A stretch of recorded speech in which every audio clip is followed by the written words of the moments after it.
Welcome back, you beautiful souls. Thank you so much for keeping it locked. Now, we've been focusing on Shakespeare's most well-known play titled Romeo and Juliet, one of the greats, and decided to invite the Shakespeare Schools Festival into studio this morning.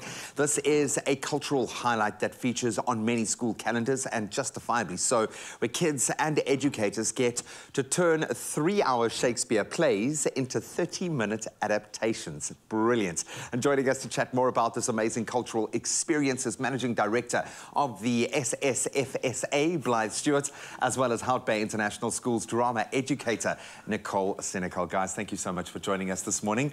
I've been loving the team, the players working through their parts, because I've been there.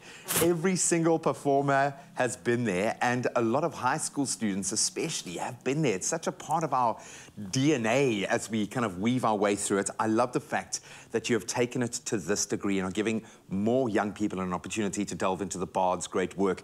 So maybe, Blythe, I can start with you. How did this come about? What was the motivation? Well, the festival was founded in 2009 by a lady by the name of Ksenia Villanova-Bruton. And I think the aim back then was to kind of bridge the gap between arts, education and culture. Yeah. And how do we do that? And then obviously working with Shakespeare and how to make it more accessible in South Africa in particular. And in aiding the kids in their set work, in their school exams, English as well. And then where best to learn than on stage, yeah, you know, through theatre. And it helps you with so many other life lessons beyond just acting. So that's where it all started. And then obviously to have to put it down to a 30-minute production to fit so many schools in the festival is the key. And that's where the fun happens, because that's where you get to see the personality shine through, because I mean, there is a reason why the great Bard's work has translated through every generation, because they're things that we can identify with. There was a time where we were considering dropping Shakespeare from our literary kind of education, which is mind-blowing to me. Thankfully, we haven't gone that route. Why is this work so important for children of today, do you think, Nicole? Well, I think Shakespeare's timeless, really, and I mean, not just because of his language, but also because of the narratives and the themes. It's universal, and I mean, our teens, I know they're constantly on devices and things, but when we look at Shakespeare, not just in the literature side, but on the theatre side, those themes and narratives actually comes to life, and they experience it, and then they can relate it back to themselves and actually, you know, take it from page to stage. Yeah. And I think that's why, I mean, Shakespeare is just timeless. Well, it's a coming of age for actors, because you've got to wrap yourself around the language, first of all, but you've still got to make it authentic, and you find something in that journey. It's an amazing process to go through as a performer, something magical. Of course, we couldn't count on COVID 12 years ago when this first started out.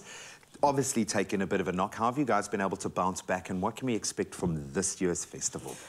Yeah, COVID was a bit of a difficult one. And like everyone else moving onto the online space, we also moved onto the online space, which wasn't the most ideal. Because you lose that magic that the kids interact, different cultures, different races, different languages, different physical abilities. In physical, we kind of lost a little bit of that. So we went online as well, but this year we're back in theatre, and it seems like everyone is extremely excited to be back on stage.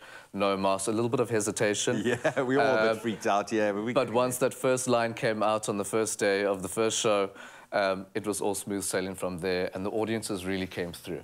I think the audiences were hungry to get back into theatre and to see some work, and the kids were hungry to get back on stage. And you get to see this raw talent at a stage where, I mean, these kids could get picked up by theatre companies, could get picked up by ad directors. This is a wonderful opportunity. When we teach Shakespeare, when we take young actors into the space, how do we go about that? How do you get these kids to perform at this kind of level and get their heads into these characters, especially Romeo and Juliet?